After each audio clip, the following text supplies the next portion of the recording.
महापुरुषों का अपमान करिएगा इस बिहार में, ये कदापि नहीं सहेंगे। 90 के दशक में जब एक जात को सरकार के संरक्षण में टारगेट करके नरसंहार कराया जा रहा था, पत्रकार का क्या सम्मान होता था लालू यादव की सरकार में। मारेंगे दो मुक्का के नच के गिर जाओगे। आप उसके लोग हैं जो हत्या को बढ़ावा दिया, आप उसके लोग हैं जो लूट को बढ़ावा दिया, आप उसके लोग हैं जो मुरेठा और लाठी के दम पे अपना सरकार चलाया। आप भी युवा है, तेजस्वी युवाओं की बात, युवा की बात नहीं करते, घर की बात करते, परिवार की बात करते, पार्टी की बात करते। युवा की बात वो नहीं कर सकते, उनकी हैसियत नहीं कोई युवा की बात कर सकते। वर्षों से आपके पिताजी शासनकाल में आपने रोजगार कितना लोगों को दिया? डोमिसाइल पे आप ही हल्ला करते थे, आप ही राजस्थान के व्यक्ति को लाकर के राज्यसभा में थे। ये सवाल उठेगा, ये बिहार के हितैषी लोग नहीं है, ये सिर्फ बिहार के युवाओं को गुमराह करके जात पात में बांट करके सत्ता के मलाई खाने वाले। नमस्कार, आप देखना शुरू कर चुके हैं पब्लिक संपर्क और मैं हूं आपके साथ चंदन प्रताप सिंह। जिस तरह से राजद प्रवक्ता ने स्वर्णों के मसीहा ब्रह्मेश्वर मुखिया को लेकर आपत्तिजनक बयान दिया, इस पे हमारे साथ पुरुषोत्तम राज है, इनसे ही समझेंगे कि आखिर इस तरह के बयान को कैसे देख रहे हैं आप। देखिए, राजद की एक प्रवक्ता के द्वारा जो एक बयान दिया गया, हम समझते हैं कि सारिका कुमारी पासवान को एक मोहरा बना करके राजद ने एक नया खेल रचा, जो खेल 1990 के दशक में लालू यादव जी रचते थे। अगर आप पिछड़ा की लड़ाई लड़ा करके राजनीतिक सत्ता पाने वाले, राजनीतिक लाभ लेने वाले, राजद का ये पुराना विचार रहा है, राजद का पुराना नीति रहा है कि अगर आप पिछड़ा की लड़ाई लगाओ, और इस लड़ाई में बड़ी सारिका कुमारी पासवान को एक मोहरा बनाया गया ताकि दो जात के बीच लड़ाया जाए, भूमियार और पासवानों के बीच। खैर, हमारा यह लड़ाई किसी जात विशेष का है ही नहीं, हमारा यह लड़ाई ब्रह्मेश्वर मुखिया महापुरुषों के खिलाफ बयान देने वाली से है, और वो पार्टी से, राष्ट्रीय जनता दल से, जिन्होंने इस बयान का समर्थन किया। हम बस दो व्यक्ति से लड़ रहे हैं, और महापुरुषों का अपमान का बदला लेना हम अच्छा से जानते हैं। महापुरुषों का अपमान करिएगा इस बिहार में, ये कदापि नहीं सहेंगे। 90 के दशक में जब एक जात को सरकार के संरक्षण में टारगेट करके नरसंहार कराया जा रहा था, जमीन पे लाल झंडे गाड़ दिए जा रहे थे सिर्फ और सिर्फ एक जात के, और दुख तो तब हुआ जब सेनारी जैसा बड़ा नरसंहार, जिसमें एक जात के लोग 40 से ऊपर मारे गए, उसमें मौजूदा मुख्यमंत्री राबड़ी देवी सदन के अंदर बैठ के, जो सदन लोकतंत्र का मंदिर होता है, मंदिर से बैठ करके बोली कि मरने वाली मेरी स्वजातीय नहीं है, तो वीर ब्रह्मेश्वर मुखिया ने रणवीर सेना का गठन करके नक्सलियों को समाप्त किया। जंग लड़े वीरों की तरह जब खून खोल करके फौलाद हुआ और मरते दम तक लड़ते रहे, तब जाकर के मगध और शाहाबाद का किसान आजाद हुआ। वो वीर थे। मैं वीर बाबा और ब्रह्मेश्वर मुखिया इसलिए मैं नहीं कहता हूं, वीर मैं इसलिए नहीं कहता हूं कि जब मां बहनों की इज्जत लूटा जा रहा था, जमीन पे लाल झंडे गाड़े जा रहा था, हमारे समाज के नईबुकों को, हमारे समाज के लोगों को खोज खोज के गला लेता जा रहा था, तब ब्रह्मेश्वर मुखिया ने नक्सलियों को समाप्त की, जो सरकार को करना चाहिए था। तो ऐसे व्यक्ति वीर होते हैं। लेकिन राजद समर्थक कहते हैं कि वो अपराधी थे, जिनको आप लोग मसीहा बता रहे हैं। राजद में बैठे इससे कई नेता हैं, और मेरा बात को छोड़ दीजिए, लालू यादव जी के सगे साले, जब इनका सरकार था, इस सरकार में वो साथ रह करके सारा ड्रामा देखे थे, और मीडिया के सामने कई एक बार उन्होंने खुलासा किया कि लूट होता था, बलात्कार होता था, हत्याएं होती थी, किडनैपिंग होता था, और सारा एक अन्य मार्ग से डीलिंग होता था।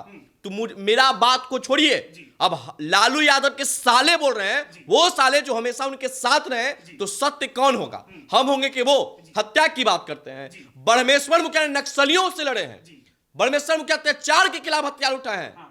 ब्रह्मेश्वर मुखिया का पेशा हथियार उठाना नहीं था। जब अत्याचार बढ़ गया तो वीर ब्रह्मेश्वर मुखिया जी आए, और जब हमारे समाज पर अत्याचार होता है तो लोग परशुराम बन करके धरती पे अवतारित होते हैं, और उन अत्याचारियों को, दुराचारियों को भगा देते हैं, जो अत्याचार नक्सल प्रभावित क्षेत्र है, जहानाबाद और मगध के क्षेत्रों में किया गया था। ब्रह्मेश्वर मुखिया को आप अवतारी मानते हैं? निश्चित, हम लोग के लिए मसीहा है, किसानों के मसीहा है, महापुरुष हैं, और उनका अपमान बिल्कुल सत्य नहीं होगा। आप उनकी मुर्दाबाद लगाते हैं, अरे हिम्मत है तो बोलिए, नौकरी देके, जमीन देके नौकरी देने वाले लालू यादव मुर्दाबाद बोलिए, चारा चोर बोलिए लालू यादव मुर्दाबाद।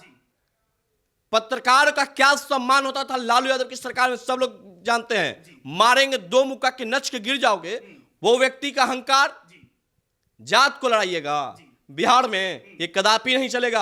आपका जो पुराना प्रवृत्ति बन चुका है, दो जात के बीच लड़ाई लड़ा करके सत्ता का मलाई भोगना, ये अभी पूरा बिहार आपका समझता है। तेजस्वी यादव इस बयान पे कुछ नहीं बोल रहे हैं।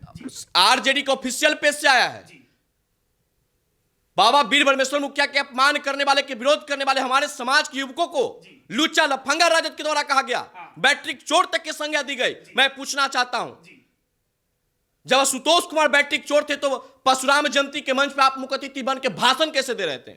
आप उनमें को हाथ में हाथ जोड़ के कह रहे थे कि मुख्यमंत्री अब इनके साथ मिलकर बनेंगे। अरे नाक रग रहे हैं आप मेरे समाज से माफी मांगे हैं। और वहां की बात छोड़ दीजिए, मोकामा के विधानसभा चुनाव में तेजस्वी यादव मंच से बोले थे कि बिना आपके लिए हुए मुख्यमंत्री नहीं बन सकते हैं। आपने ये बात बोल के बोछा में आपने हमारा समाज का वोट लेकर के फायदा लिए, 5 MLC जीतवाए और फिर मेरे समाज को गाली। ये बिल्कुल नहीं सहनीय है तेजस्वी प्रसाद यादव जी। चुनाव में असर होगा?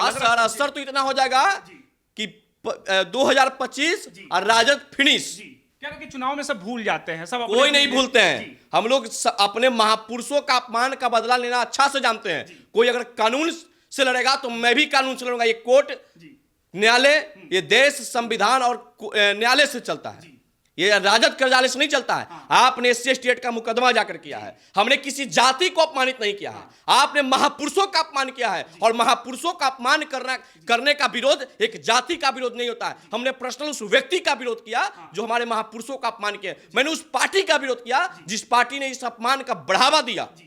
इसके लिए SC ST कानून, मैं न्यायालय जाऊंगा, हाई कोर्ट जाएंगे, सुप्रीम कोर्ट जाएंगे और इस तरह की जो SC ST जैसे मामलों को दुरुपयोग करने वाले लोगों पे भी कार्रवाई कराएंगे। इस तरह से नहीं होता है। और छेड़ा है तो छोड़ेंगे नहीं। अब SC ST एक्ट पे भी संशोधन आएगा। अब फर्जी तरीके से SC ST करके हमारे समाज के लाखों युवाओं को भविष्य बर्बाद जो किया गया है, अब इस पे भी संशोधन आएगा, इस पे भी काम होगा। कानून से चलिएगा, कानून से हम भी चलेंगे। आपसे यही लोग जाकर कुछ दिन पहले जब हमारे संजय झा की 2 बेटी सुप्रीम कोर्ट में वकालत के लिए चयनित हुई भारत सरकार की तरफ से, तो यही 2 लोग बोल रहे थे कि ये लोग अपना वर्चस्व जमाए हुए न्यायालय में। तो पढ़े हम हैं, अज्ञान आपको हो गया। पढ़े हम हैं और कानून का ज्ञान आपको है। पूरा अभी कानून का इंजेक्शन लगाएंगे, पूरा तख्ता तैयार है। आप आयोग जाते हैं, मेरा भी आयोग, हम भी अपने आयोग के पास जाकर अपने पक्ष की बात को रखेंगे और उन सभी लोगों पे कार्रवाई की मांग करेंगे जो एक जात को टारगेट किया गया। सारिका कुमारी पासवान के लिए पूरी पार्टी इसलिए खड़ा है कि महिला का अपमान है। और सारिका कुमारी पासवान का बयान सुना जाए, वो लगातार एक मां बहन को गाली दे रही है। मां बहन की इतनी भलती भलती गालियां। क्या सारिका कुमारी पासवान के लिए न्याय नहीं होना चाहिए? क्या सारिका कुमारी पासवान के लिए कानून नहीं बनना चाहिए? तुम मां बहनों को खुलेआम गाली दे सकती हो। वो कह रहे कि शुरुआत आपने किया था। शुरुआत किसने किया? ब्रह्मेश्वर मुखिया मुर्दाबाद किसने बोला? किसने बोला? पूरा बिहार जानता है कि जो इस प्रकार का विवादास्पद बयान किसके द्वारा दिया गया, पूरा बिहार जानता है। और कानून का पाठ अच्छा से आपको पढ़ा देंगे। कानून हमसे ज्यादा आप नहीं जानते हैं। आपने 1 कदम चला, हम 2 कदम चलेंगे और आपको औकात बताने का काम करेंगे। पासवानी कह रहे कि महिला आयोग में जाएंगे, हम भी चुप नहीं। किसी आयोग में जाइए, महिला आयोग में जाइएगा। हमारे भी समाज के महिलाओं को आपने गाली दिया, आपको भी उसी आयोग में घसीट करके ले जाएंगे, न्यायालय में घसीट करके ले जाएंगे। और न्यायालय से बड़ा कुछ नहीं होता है, कानून से बड़ा कुछ नहीं होता है। जब कानून का डंडा पड़ेगा, जब कानून का बंधन इनको होगा और जब कानून का रक्षा बंधन इनको खिलाएंगे, इनको असल पता चल जाएगा कि क्या होता है ताकत। लेकिन सारिका पासवान जिस तरह से कह रही कि देखिए एक महिला का अपमान कर रहे हैं, कह रहे कि सारी साया ब्लाउज खोलकर सड़कों पे घुमाएंगे, तो इस तरह का बयान लगता नहीं कि महिला को एकदम पर्सनल अटैक, आपत्तिजनक बयान नहीं लगता? राजद के द्वारा इस तरह का पोस्ट किया गया है, राष्ट्रीय जनता दल के द्वारा पोस्ट किया गया है। RSS और बीजेपी का एजेंट बताकर लुच्चा लफंगा कहा गया है। लुच्चा लफंगा क्या मानवाधिकार के खिलाफ नहीं है? आप मां बहनों की बात करते हैं। आशुतोष कुमार की मां क्या महिला नहीं है? उनकी बहन क्या महिला नहीं है?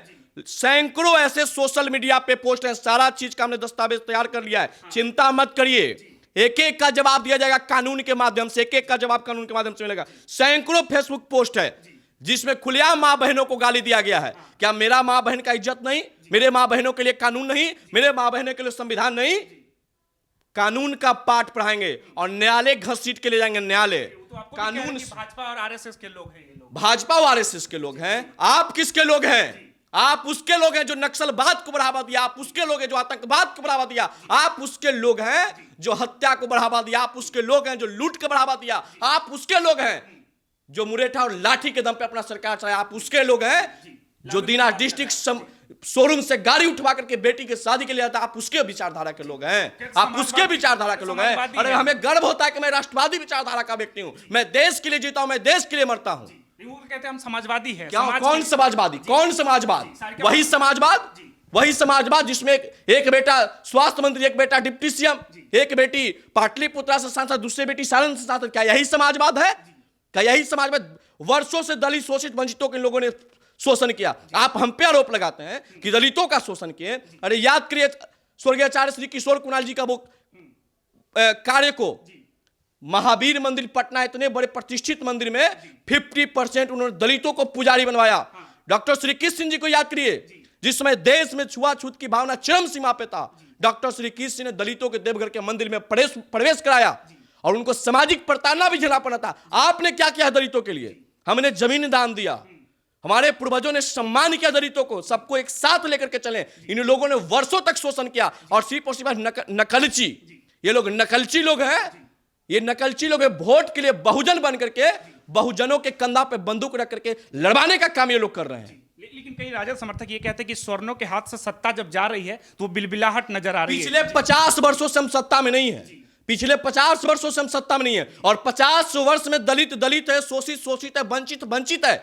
तो सवाल सरकार से होनी चाहिए, सवर्ण से नहीं होना चाहिए। और बात रहा दलितों के हकमारी, तो दलितों का हकमारी करके कुंठित करके यही लोग बैठे हुए हैं, हमने नहीं उनका हक मारा है। तो अब लग रहा है इस मुद्दे पे सारे स्वर्ण पूरे सवर्ण समाज एक है। जब जब जुर्म करेगा, SC ST एक्ट जैसे काले कानूनों से पूरा भारत गूंज उठेगा जय स्वर्ण एकता की नारों से। तो क्या करेंगे आप लोग फिर इस पे? क्या कानून का पाठ इनको पढ़ाएंगे। ये आयोग जाएंगे, हम भी आयोग जाएंगे, महिला आयोग जाएंगे, हम भी महिला आयोग जाएंगे। और जो इन लोगों ने कुकृत्य किया है, उन सारा कुकृत्य का इनका बदला मिलेगा न्यायालय के माध्यम से। जब न्यायालय का डंडा लगेगा, कानून का शिकंजा जब कसेंगे, इनको पता चल जाएगा कि बयान देने का असल मकसद क्या होता है। भड़काने का कोशिश करते हैं, इनका पुरानी प्रवृत्ति रहा है। 90 के दशक में भी दो जात के बीच लड़वा करके, आग लगवा करके ये लोग सत्ता पे बैठते हैं, और फिर आज वही चाल ये चले हैं। इस बार चाल आपको चलने नहीं देंगे। बहुत आबादी है, घमंड, संख्या का घमंड। और संख्या का घमंड भेड़ियों को होता है। शेर जंगल का राजा होता है, उसको कभी संख्या का घमंड नहीं होता। व्याघ्रा नाम महति निद्रा सर्पा नाम च महत व्यम भूम्यार ब्राह्मण अनेकत्वा तस्मात् जीवन्तु जंतव। बाघ को नींद कम आ जाए, सांप को मरने का डर खत्म हो जाए, और इस धरती पर भूमियार ब्राह्मण में एकता जाए, तो दूसरा जीव जंतु रहेगा ही नहीं। अब संख्या की आप हमसे बात करते हैं, संख्या की दुहाई ज्यादा है, बिल में घुसने के लिए जगह नहीं मिलेगा जिन लोगों को ललकार रही है। पता चल जाएगा, ललकारने से होगा। हर एक चुनौती को स्वीकार के 90 के दशक में जब नक्सली को हम भगा सकते हैं, नक्सली को माँ बाप याद दिला दे सकते हैं, तो आपकी चुनौती से हम डरने वाले हैं। एक एक चुनौती का सामना करेंगे और अभी कानून का रक्षाबंधन करेंगे। सावन आ रहा है, कानून का रक्षाबंधन होगा, और जब कानून का रक्षाबंधन होगा, कानून का इंजेक्शन लगेगा, तो ये मीडिया फोबिया वाला जो बीमारी है दूर कर देंगे। अब तो स्वर्ण समाज पर तेजस्वी को मुख्यमंत्री नहीं बनने देंगे? कभी नहीं। सांप कभी नेबला नहीं हो सकता, जब मौका मिलेगा जब दसेगा। ये व्यक्ति कभी स्वर्ण हित ऐसी नहीं हो सकते हैं। ये नरेगा मैन रघुवंश प्रसाद सिंह जी का अपमान करने वाली ये पार्टी है। यह पार्टी भूमियार ब्राह्मणों को अपमान करने वाली पार्टी है। ये पूरे सवर्ण समाज को समय समय पर अपमानित करके सत्ता में बना रहना चाहता है, और जरूरत पड़ता है तो आके गिरगिराने वाला पार्टी है। इनके दोनों चरित्र जनता ने देख चुका है, समाज ने देख चुका है। इनके कुकृत्य का फल इस बार मिलेगा। आप भी युवा है, तेजस्वी युवाओं की बात कर रहे हैं। युवा की बात नहीं करते हैं, युवा की बात नहीं करते, घर की बात करते हैं, परिवार की बात करते हैं, पार्टी की बात करते हैं। युवा की बात वो नहीं कर सकते, उनकी हैसियत नहीं कोई युवा की बात कर सके। अभी युवा संवाद कर रहे हैं आज वो कर, ये सब फर्जी है। 25 है, चुनाव है, चुनावी मेढक है, चुनाव है तो टर करते चल रहे हैं। कब संवाद यात्रा के छात्र संवाद यात्रा करते हैं ये? अरे खुद तो एक अच्छा छात्र आप बन के दिखा दीजिए। खुद जो छात्र बन जाइए, उसके बाद छात्र संवाद करिएगा तो अच्छा ही लगेगा। कि छात्रों को रोजगार चाहिए, नौकरी चाहिए, तो अरे 2 बार सरकार में आपने, आपके वर्षों से आपके पिताजी शासनकाल में आपने रोजगार कितना लोगों को दिया? डोमिसाइल पे आप ही हल्ला करते थे, आप ही राजस्थान के व्यक्ति को लाकर के राज्यसभा भेजे हैं। तो लोग नहीं समझता है आपके इस कारनामे को। संजय यादव पे भी सवाल उठा। अरे सवाल उठेगा ही, ये सवाल उठेगा। ये बिहार के हितैषी लोग नहीं है, ये सिर्फ बिहार के युवाओं को गुमराह करके जात पात में बांट करके सत्ता के मलाई खाने वाले ये लोग हैं। ठीक है, तो आप अपनी राय में जरूर बताइए कि जो अभी बिहार में जो चल रहा है उस पर आप क्या सोचते हैं, और इसका बिहार चुनाव पे कितना असर होगा। धन्यवाद।